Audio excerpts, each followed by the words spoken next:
I want you to think of the Qur'an, and especially the Book of Allah, the Qur'an, as a kind of glasses. Once you put them on, once you start thinking through the Qur'an, reality becomes clear.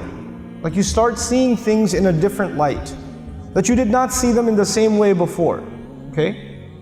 I'll give you a small example of that before I actually talk about the ayat that I really want to talk to you about. And this is actually, in my opinion, it is probably going to take me about 6 months to a year, if not more, to study this one surah before I can comprehensively talk about the surah. But right now I'll just share with you some brief concepts. But before I do, just an example. If I was going with a bunch of young men and women on a bus and we drove by a beautiful mansion, it's just a gorgeous house on top of a hill. On the other side there's the ocean. Just an absolutely beautiful, stunning house. And the driveway into the house, there's a gorgeous car parked outside. And on the back of the house there's this incredible backyard and a swimming pool and all of it. I mean, whatever you can imagine is there. It's like it's a piece of Jannah on earth.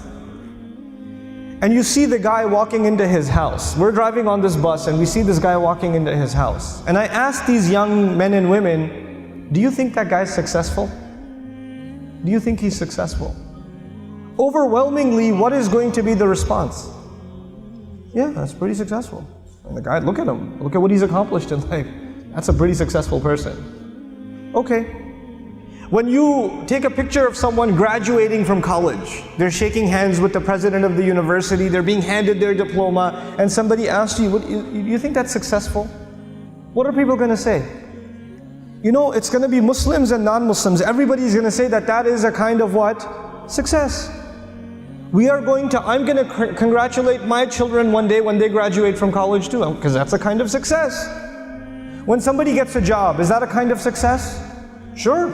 We congratulate people when they get a job. When somebody buys a house, when somebody starts a business, when somebody gets a new car, when somebody gets married, when people accomplish things in life, then we celebrate them, because these are different kinds of small and big successes. Isn't that true? So the bus keeps driving, and we see a man, a homeless man, who's living in a cardboard box on the street. And he looks like he's wearing clothes from a couple of years. And you don't want to go close to him because of the smell. And I ask my students, do you think that guy's successful? What do they say? I say, he's not successful. Now imagine if I was riding in this bus, but in this bus there were not Muslim boys and girls, but they were Christian boys and girls, or Jewish boys and girls, or atheist boys and girls, or agnostic boys and girls, or Buddhist boys and girls. And I asked them the same exact question. Do you think their answers would be the same?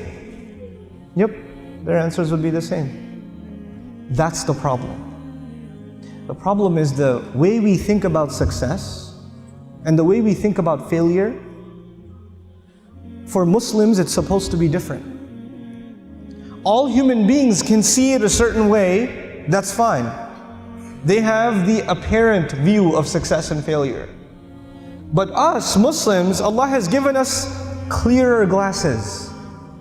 And once you look at reality through these glasses, you see something other people cannot see. You see something other people cannot see. So when you put those glasses on, then you start thinking about the Book of Allah, and you realize that one of the most beautiful, captivating, magnificent homes that was ever built was the castle of Fir'aun. It was one of the most amazing homes ever built. And if our bus was driving by the castle of Fir'aun and he was walking into his house, and I asked my Muslim children, is that successful? Is that guy successful? What would their answer be? Fir'aun is not successful. He's one of the worst losers in all of human history. Isn't that the case? What was the second kind of person we ran into? There was one guy walking into a mansion. What was the other guy? He was a homeless guy. Okay? Ibrahim alayhi salam was kicked out of his house. He was told to leave the house.